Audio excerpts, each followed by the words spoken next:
ফের অ্যাকশনে সিবিআই, এদিকে আশাবাদী তিলোত্তমার পরিবার।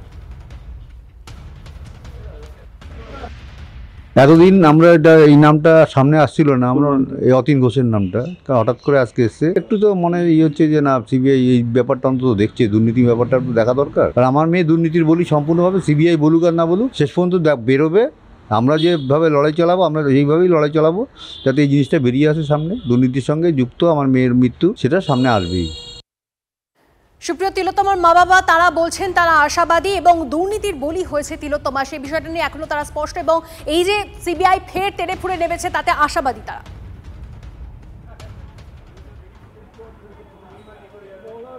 একদমই, দেখো এই দুর্নীতির সঙ্গে আর কার কার কীভাবে কোনো রকম ইনভলভমেন্ট রয়েছে কিনা সেগুলো তদন্তকারীরা জানার চেষ্টা করছেন। এবং যে বিষয়গুলো আমি তোমাকে বলছিলাম, যে হাসপাতালে টেন্ডার পাইয়ে দেওয়া থেকে শুরু করে বিভিন্ন ইকুইপমেন্ট বা বিভিন্ন যন্ত্রাংশ কেনার ক্ষেত্রে বা বিভিন্ন মেডিকেল কিট কেনার ক্ষেত্রে যে দুর্নীতির অভিযোগ ইতিমধ্যেই সামনে উঠে এসছে, সেই সম্পর্কিত বিষয়ে অতীন ঘোষ তিনি কোনো রকম কোনো কিছু জানতেন কিনা বা তিনি অবগত ছিলেন কিনা সেগুলো তার কাছ থেকে তদন্তকারীরা জানার চেষ্টা করছেন। 4 জন অফিসিয়াল সিবিআইয়ের অ্যান্টি কারাপশন ব্রাঞ্চের তারা জিজ্ঞাসাবাদ চালাচ্ছেন। আমরা যেটা জানতে পারছি যে অতীন ঘোষের স্টেটমেন্ট রেকর্ড করা হবে, এবং সেক্ষেত্রে আরও একটা বিষয় রয়েছে যে এই আরজিকর মেডিকেল কলেজ হাসপাতালের ভেতরে একটি ক্যাফেটেরিয়া সুপারিশের ভিত্তিতে, কোনো প্রভাবশালী সুপারিশের ভিত্তিতে বরাত পেয়েছিলেন এমন অভিযোগও কিন্তু সামনে এসছে। আর সেই চন্দন লৌহ, যার স্ত্রী কমা লৌহের নামে এই ক্যাফেটেরিয়া